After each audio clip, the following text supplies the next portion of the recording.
भारत में हर 30 मिनट में एक नए करोड़पति का जुड़ना, यह सुनकर आपको कैसा लग रहा है? ये आंकड़ा 2025 की एक रिपोर्ट से आया है और ये सच में चौंकाने वाला है। सोचिए, हर आधे घंटे में एक व्यक्ति करोड़पति बन रहा है। क्या यह सिर्फ एक संयोग है या फिर इसके पीछे कोई बड़ी कहानी है?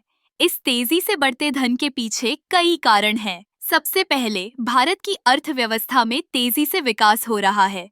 टेक्नोलॉजी, स्टार्टअप्स और डिजिटल मार्केटिंग के क्षेत्र में नई संभावनाएं खुल रही हैं।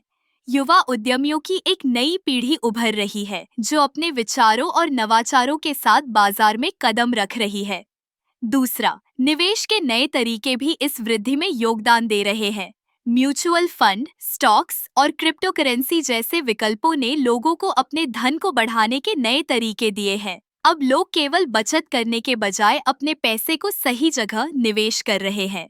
तीसरा, भारत में शिक्षा का स्तर भी बढ़ रहा है। लोग अब उच्च शिक्षा प्राप्त कर रहे हैं और अपने कौशल को निखार रहे हैं। यह उन्हें बेहतर नौकरियों और अवसरों की ओर ले जा रहा है। लेकिन क्या यह सब सकारात्मक है? करोड़पति बनने की दौड़ में कई लोग अपनी मानसिकता और स्वास्थ्य को नजरअंदाज कर रहे हैं।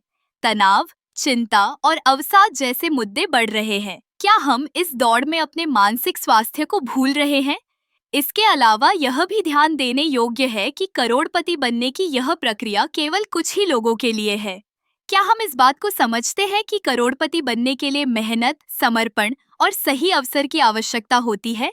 अंत में, यह कहना गलत नहीं होगा कि भारत में करोड़पतियों की संख्या बढ़ रही है, लेकिन हमें यह भी देखना होगा कि क्या यह वृद्धि सभी के लिए समान अवसर प्रदान कर रही है। क्या हम एक ऐसे समाज की ओर बढ़ रहे हैं जहां धन का वितरण असमान है? इस बदलाव के साथ हमें अपने मूल्यों को भी बनाए रखना होगा।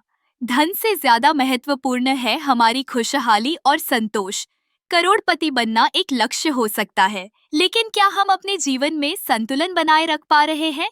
यह एक बड़ा सवाल है और हमें इस पर विचार करना चाहिए।